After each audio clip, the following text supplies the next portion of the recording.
Are you troubled by strange noises? Came out a 6-foot black silhouette of a cowboy with a cowboy hat. He had a duster on. You said there's lights in the sky? Yeah, there's 4 lights. It's moving real slow. Real slow. It's showtime.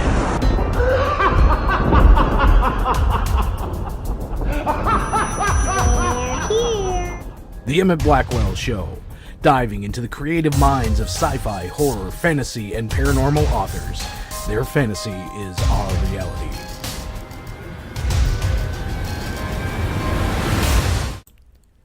Welcome once again to the Emit Blackwell Show. Before we begin, I want to let everybody know that they can share, like, and subscribe this YouTube video. I have special guest here, author Sherrie Brown. She's going to talk about a couple of her works, especially the ones that revolve around time travel romance, which for some of you listeners out there may be surprising, but we're excited to talk about it. And Sherrie, are you there? Yes, I'm here. All right, Sherrie. And I'm looking here at Amazon.com because that's where you can find a majority of your books, along with iBooks, Drafted Digital, and Books2Read.com. You've got this storyline out there and about, and this is only one small storyline of what you currently work on with your writing. So tell me a little bit about how you even got started as an author. Well, it's kind of funny because a year ago, January, I was working for a guy doing some edits on books that he would get from authors that were over in the UK, and they use a lot of language that most readers here don't accept. Mm-hmm. And so I was going through replacing words and trying to make them a little easier to read for us. Mm-hmm. And he told me, well, you ought to try this. You could write a book on your own. And the standard response came, no, mm-hmm. No way, not for me. And he goes, how about I make a deal with you? You write a book. If it doesn't sell, I'll double your wage. Hey, good deal. I thought, hey, I can't lose on that then. Yeah. So I wrote a book, and it was in the Jane Austen fan fiction. Mm-hmm. I wasn't actually a fan of Jane Austen, but I thought, hey, it's one of the genres right now that are doing really good. Mm-hmm. So I wrote the book, put it out, and it's sold almost 800 copies. Wow. So needless to say, I'm not doing the other job anymore. Yeah. Well, when you got the all, wow, that's amazing. So this whole thing started on a dare. And yes. Now, how long ago did this happen? I mean, was this like 5-6 years ago? No, this was January of 2017, just last year. And how many books have you written again? That book I wrote in 2 weeks. Mm-hmm. I have written 6 books. Wow. And I'm working on number 7. Okay, and you do realize that this is 2018. 2017 was just last year. Okay, yes. That's amazing. That's great. Wow. Okay, so now the series that we're talking about today, the Eternal Knot series. Okay, this has 3 books. It follows. What are the 3, or what's the thing that ties these 3 books together as being a series?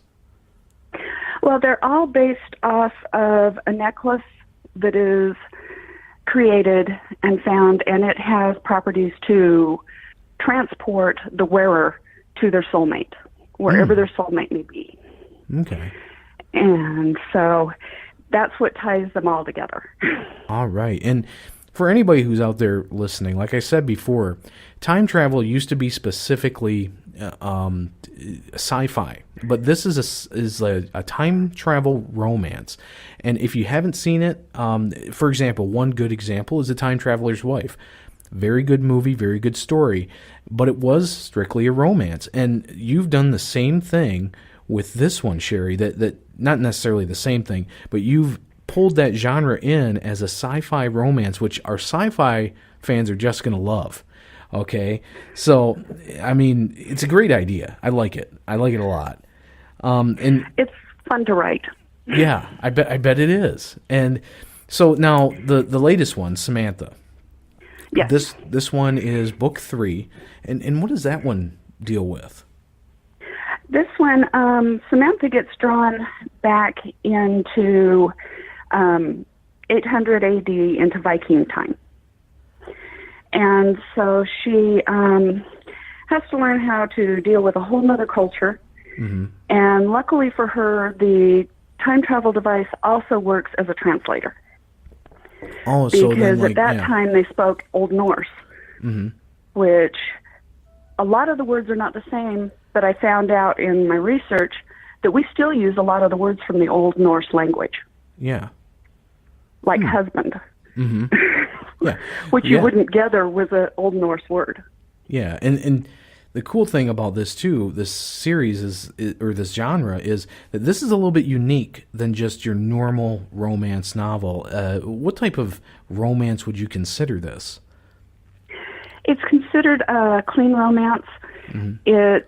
Even though a lot of people have different definitions of clean, mine, as far as clean, constitutes no foul language and no sex scenes, no descriptive of that way. Everything is kept basically behind closed doors. It's hinted at, but nothing is ever described. So this is something that not only somebody who, loves reading romance novels on the regular basis, they could also let their daughter or son read something like this, in their mid-teens, where they would feel comfortable giving them a book like this.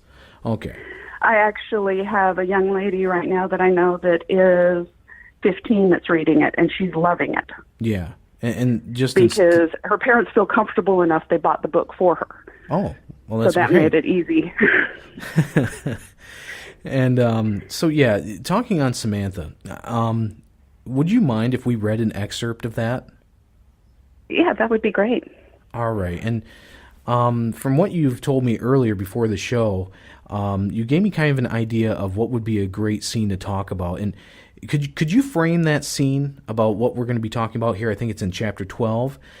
For anybody who may be out there listening who has the book, give us kind of an idea of what goes on in that chapter. Okay. At the time, Samantha, in that culture, it was not uncommon for a warrior to come and just demand sex from any female that was not already spoken for. Mm-hmm. And she didn't take very kindly to that. And when he went to grab her after she rejected him, she flipped him over his shoulder and he landed on the ground. Well, he's their top warrior. Mm-hmm. And for that to happen, it humiliated him quite bad. Mm-hmm. And so she decides that through different things, she's going to be a warrior. So he goes in and is set for training. And that's where this starts, is when the day of training for their first day. All right. And here's that chapter now. We invite you all to listen. Chapter 12. Samantha woke up abruptly when someone placed a hand over her mouth. Thankfully, her eyes quickly adjusted to the dark interior of the longhouse. She was able to make out Carr's panicked face above hers. After she nodded her head, Carr removed her hand. Sam, someone is coming. There are strange noises outside and the animals are restless. You need to get dressed and prepare for trouble, Carr whispered. Thank you, Carr. After you dress, will you please find me a knife? Samantha dressed quickly when Carr returned with a knife. She told her to lay down on her bed and pretend to be asleep. Samantha did the same, and then waited patiently for whoever had invaded the longhouse. She didn't need to wait long before a significant figure loomed over her bed. She could tell whoever stood over her was a male. When he reached down toward her, she rapidly pulled the knife out and positioned the point against his neck. Whispering, she asked, Who are you? What do you want? Be honest and don't move or you will find out how sharp this knife is. So, you sleep lightly and with a weapon. You might live to be a warrior after all. It is I, Thor. Put down your weapon. It is time to train. Thor's superior attitude poured out with his words. You need to think twice before you ever try this again. If you ever enter my sleeping space without an invitation again, I will plunge my knife into your neck or your heart without another warning. Leave now and I will join you outside," Samantha said through gritted teeth. She was so angry. If Carr did not wake her when she did, she would have been at Thor's mercy, and she wasn't sure he had any. After he left, Samantha knelt on the floor next to Carr. "Carr, I owe you my life. Thank you for waking me. How did you know someone was coming?" "I told you. The animal's restless. I'm a light sleeper. It comes from years of being a female slave. I'll always protect you, Sam," Carr said with conviction. "Come. It is time for me to start training. I'd like you to come with me so I'm not alone with Thor. I also need to find out where I can get a knife of my own." "Whose knife is this, and where did you get it?" Samantha questioned. Bashfully, Carr answered. "It's Ingrid's knife. I woke her and asked if she could bring you one, because a slave is not allowed to possess one. She told me if you trusted me enough to ask me to find one for you, she would allow me to bring it to you. Thanks for trusting me," Samantha answered by hugging Carr. "Come, let's return her knife and go see what Thor has planned for my first day of training." They returned the knife to Ingrid, who only smiled before drifting back to sleep. They arrived outside less than 10 minutes after Thor left. "What took you so long? If we had been under attack, the fight would have been over before you even arrived. Don't ever take that long to report to training again," Thor bellowed. "If the village had been under attack, you would not have been anywhere near my bed. So I didn't think I needed to hurry," Samantha replied sarcastically. They stood stiffly in the center of the village, glaring at each other for almost 5 minutes. Finally, they were interrupted by Dolph and Doll's arrival. "Well, if you're done staring at each other, we can start training," Doll smirked. "I am ready, but I want to know what happens to me if I injure or kill Thor," Samantha inquired, still upset at Thor. They all laughed for a couple of minutes before they realized she was serious. Dolph tipped his head and studied Samantha before he asked, "Why would you want to hurt or kill Thor? He is one of our most skilled warriors, and he can protect himself. Besides, we will be here to stop things if it gets to that point." "I want you to know that if he ever visits me while it's dark again, I will kill him. I don't want you to wonder why. He will never be welcome near my bed. Also, I would like to pick out a knife of my own, please. That way, I will not have to borrow one next time," Samantha requested. "Knife? Where did you get one, and why do you feel you need one?" Dolph looked questioningly at her. "I guess I need to explain more. Thor decided to visit my bed this morning, uninvited. I was lucky I had time to get a knife before he got to my bed." Samantha glared at Thor as she explained. "Thor!" Dolph bellowed as he stomped in his direction. "You know the women in my longhouse are off limits. They are under my protection. Do not try it again." "I was trying to test her before training began. I needed to know if she could be caught off guard by an attack. If I wanted her in my bed, I would have taken her earlier," he said defensively. "You tried, and that is why I put you on the ground," Samantha contributed. "You said you startled her. Why lie, Thor?" Doll asked.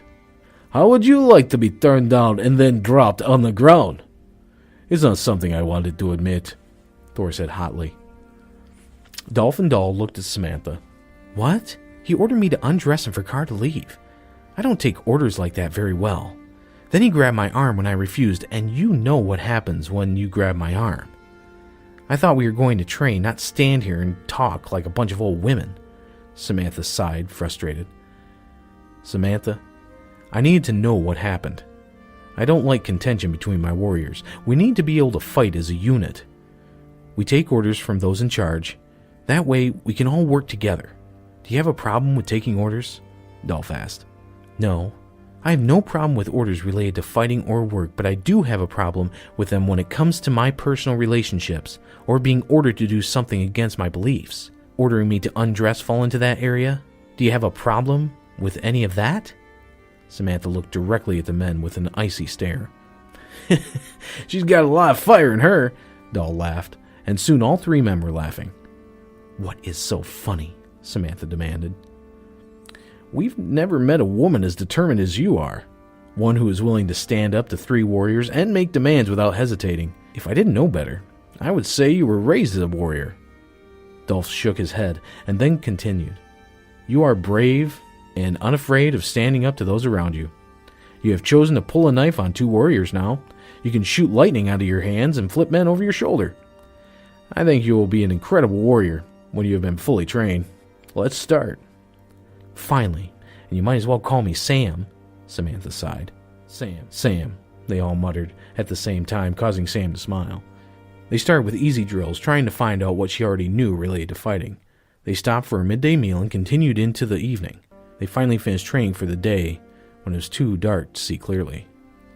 The men learned many new things from Sam, and she discovered that she knew very little when it came to fighting. When they finished, Carr was waiting for her with clean new dresses, and they walked to the spring to soak her sore body. Carr, where did you get the new dress? I traded for it. I volunteered to work while you were training so that you can have more than 2 dresses. I know you won't have any time to make new ones for yourself. I also traded for some men's clothing, so you can use them to train in. They will make you less vulnerable when fighting. Carr softly informed her with a shrug of her shoulders. Carr, what work are you doing in exchange for the clothing? I will clean the animal pens and clean longhouses of a few unmarried warriors. That is, if that's acceptable to you. You are free to do what you want during the time I'm training, but I'm not comfortable with you working so hard to provide for me. I don't need much. I don't want you doing anything that will harm or degrade you. I'm happy to get the things you need. It gives me a purpose. I'm not doing anything that upsets me. The tasks are ones that most slaves don't want to do, and they are willing to trade many things for someone else to do them. I don't mind doing them. They are better than what most warriors want from a woman, Carr shyly stated, looking ashamed as she talked. Samantha understood her implied meaning. She was glad that Carr wouldn't sell her body, especially to get things for her. Carr, how do warriors get things they need? I mean, how do they get things to trade? I'm not sure how they actually do it. I never thought about it. I think some get things raiding neighboring villages, or when they go out with their warriors, they get things then. I'll ask Dahl tomorrow. I know he'll tell me. He also promised to get me a knife tonight. I'll feel much safer when I have one of my own. I'll show you where I plan to keep it, and when we have some free time, I want to teach you how to use it. That is, if you want to learn. You would teach me, a slave, how to use a weapon? You could get in trouble for doing that. You'll never use it on me, and I want you to know how to protect me if you ever need to. Samantha had a big grin on her face. You are devious. I'll be happy to learn to protect you. Carr smiled, the first real smile Samantha had seen on her face since she met her. I'm starting to look like a prune. We need to get out and get something to eat before going to bed. I'm sure morning will come much too quickly, Samantha said as she climbed out of the hot spring. After arriving back at the longhouse, Dolph and Dahl each gave her a knife. Since she now had 2 knives, she hid one under Carr's bed with instructions to use it if she was threatened because she would be protecting Samantha. Morning came quicker than Samantha imagined it would. It seemed like she had just laid down when Carr woke her saying it was time to report. Moaning, Samantha got up and prepared for the training. During the day, Samantha asked that everyone call her Sam from this point onward. She felt this was a new start to a different life, and it would be easier to leave her old life behind if she wasn't reminded every time she heard her name. The only people who referred to her as Samantha were her co-workers, and what was left of her family. She asked how she could get the things she needed. The men looked at her strange before Thor responded. You'll just take what you need. I mean like clothing and weapons, Sam asked.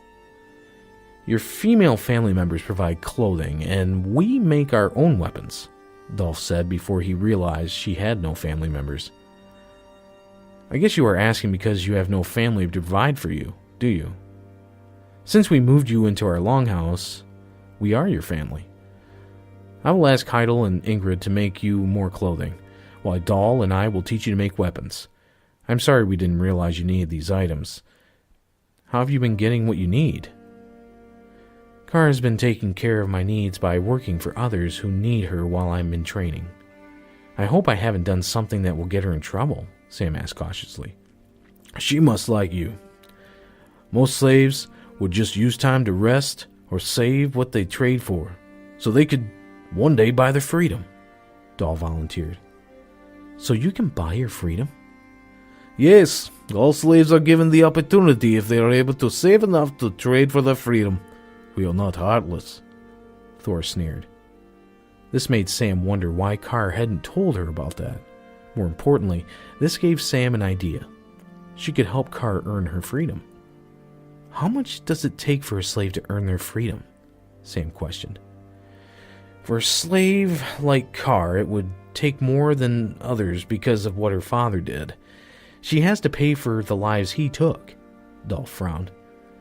I don't agree with your thought process. But that is a debate for another day. If we are done with training today, would someone help me make some weapons, please? Sam asked with a sweet smile on her face. Your smile scares me. What are you planning, Sam? Dahl asked. Oh, nothing. I'm just trying to be nice. I think that scares me more than when you're angry, Thor stated. Sam laughed and raised an eyebrow in response. Dolph and Dahl shrugged their shoulders and motioned for her to follow them to another small building where they stored everything they needed to make weapons. The rest of the day would be spent learning how to make different weapons. Sam really needed to rest her body. She didn't want to tell them. It even hurt to breathe. Her body wasn't used to all the stress and punishment related to fighting and training. She had bruises on top of bruises, and she was sure she would never stop hurting. They worked out a routine where she would train every other day and work on making weapons on the other days. One evening, Samantha struck up a conversation about Carr earning her freedom. She was happy to know Carr wasn't holding anything back from her, but was distressed to learn Carr didn't know anything about it. She also learned that Carr had spent everything she earned on things for her instead of saving it. Sam would find a way to pay her back, so she would one day be free. Several weeks later, Sam was disappointed when the warriors left for a week without her, but they said she wasn't proficient enough with fighting or weapons to go with them on the trip.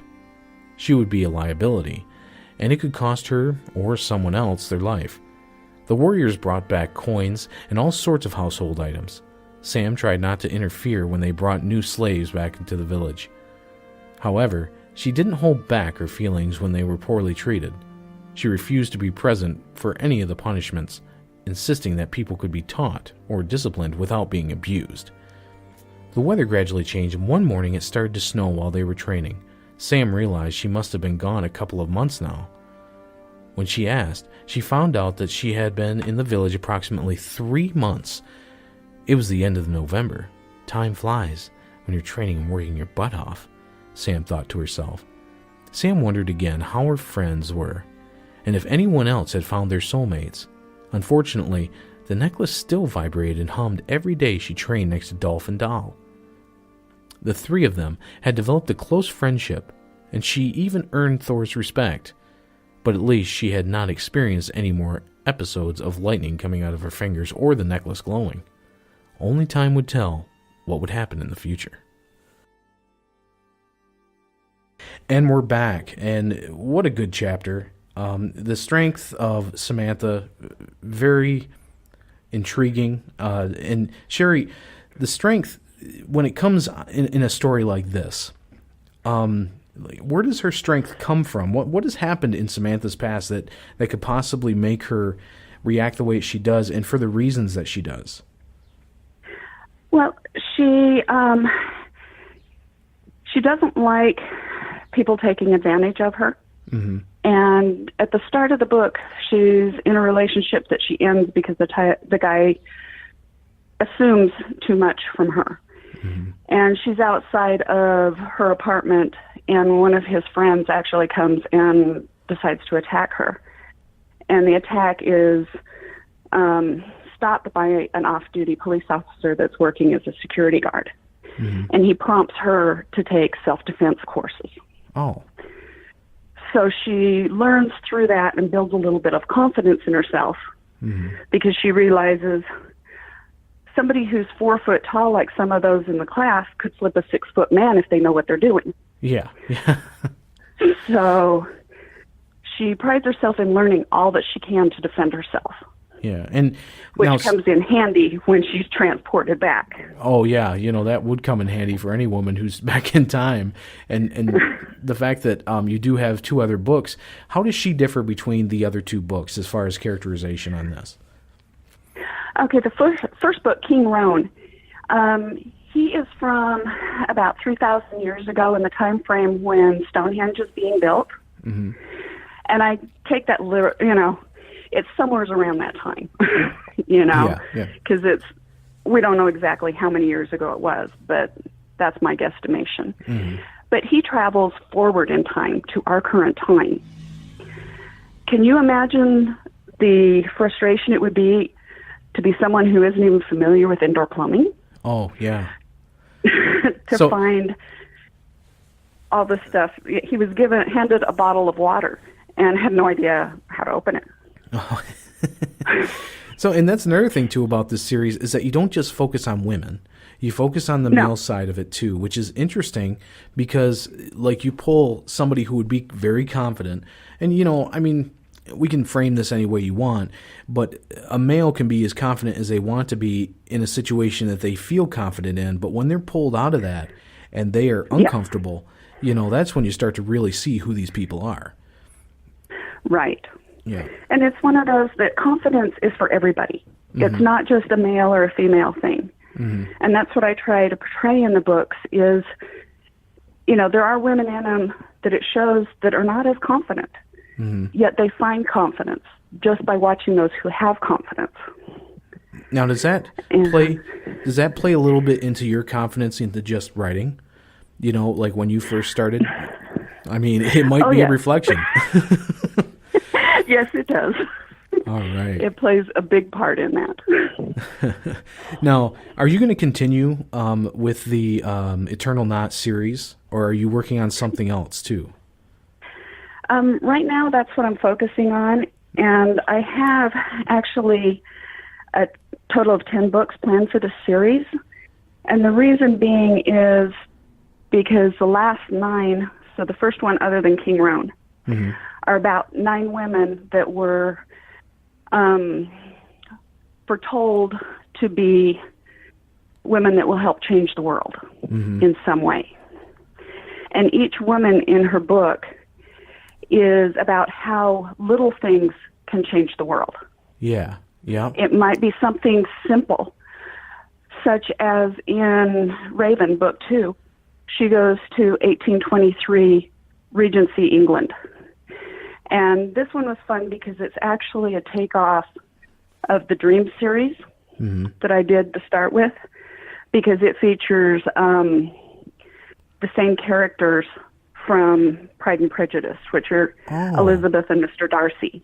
Wow. And she's thrust into that book. Mm-hmm. What do you do when you know the outcome of a book? Do you try to change it? Oh, yeah. Wow, that do just you adds go a whole along other with dimension. Wow. I like that. That's very good. And in it, she finds her own way and, of course, finds her soulmate, but has to question, he's hiding so many things. Is he hiding something from me because it's illegal? Mm-hmm. Is he hiding it because he's a traitor? Is he hiding it? Why is he hiding these things from me? Mm-hmm. And she comes to a point where, just by the knowledge she has, she foils an attempt on the royalty's life. Oh.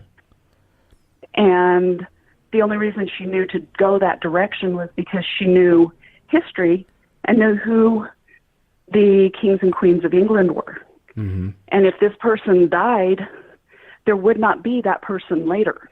Oh, yeah. Yeah, so it's quite a bit of intervention in there, and that's cool because that's what sci-fi lovers love. Oh, man, it's like, oh, can we change it? Yeah, and that's the thing. You just pulled that right in. That's amazing. I like it a lot. So now, when it comes to writing, now you said that you want to do 10 books, and the next one, which would be book 4. And you said this one is taking about, what, 4 months to work on? Yes. Okay. Uh-huh. Which is probably the longest that you've spent on anything with this series, because honestly, to do as many books as you've done in a year, it takes a lot of dedication. Yes. And to be honest, I'm just floored. I cannot believe how many books you've produced. And having said that, when it comes to inspiring other people to write, basically, what's your secret to producing so many books in such a short amount of time? First is writing about something that I enjoy. Mm-hmm. And that's the biggest thing, is writing something that you have interest in, Mm-hmm. that you're not bored about. Yeah. And like the next book in this one, I've always had a love of pirates. Oh, yeah. And my next book that will be coming out, Mackenzie, she goes to 1717 Ireland and ends up being with pirates as they go down to the different areas. So she'll meet all these interesting pirates and learn a whole bit about their culture and find out the things she thought she knew about them were nothing like what they were. Yeah, and when it comes to, like, because you do obviously have to put quite a bit of research into this, when it comes to researching history, were you a history buff? I liked history, but I was never a history buff because I've never been good with dates. Mm. So for me, dates, it's like you can tell me something, I tell you what happened, but don't ask me to tell you when. Yeah. Because I wouldn't be able to tell you a date. Yeah, and when did the dates ever really matter, right? Except for maybe on a test. Right. You know? Yeah. When you're writing, these many books in a year, dates really don't matter. So I try to keep all of the things. If I use an event in it, I try to keep it factual. Yeah. And that's good, because then it's like it's almost expanding your knowledge at the same time that you're writing fiction. And that's incredible. You know, it's great to see that. Thank you so much for being here on the show today, because I think you've let our listeners in on a unrecognized genre that they may have not even thought about yet. And some of them may have, and they're avid readers of it. But I'll tell you, from my personal experience, I have always been a time travel fan, not necessarily a time travel romance fan. I'm going to have to check out some of your books. And I think I'm going to start with this series because it does sound very interesting. And once again, that's the Eternal Knot series. You can find this on Amazon.com, iBooks, Drafted Digital, BooksToRead.com. This book is everywhere. If you start searching for this and author Sherrie Brown or S.Brown, you'll be pulling up this information. And like I said before, Sherrie, thank you so much for being here on the show. Thank you very much for having me. And I'd like to let our listeners know once again to like, share, and subscribe to help Sherrie get her name out there, and also to let people know about the Emit Blackwell show. Thank you very much. You all have a good night. Keep on reading and keep on writing.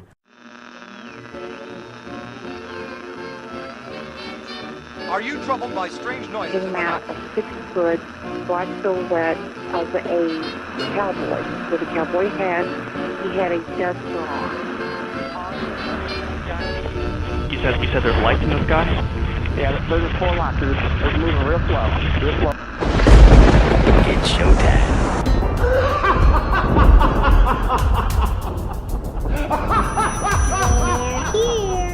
The Emit Blackwell Show, diving into the creative minds of sci-fi, horror, fantasy, and paranormal authors. Their fantasy is our reality.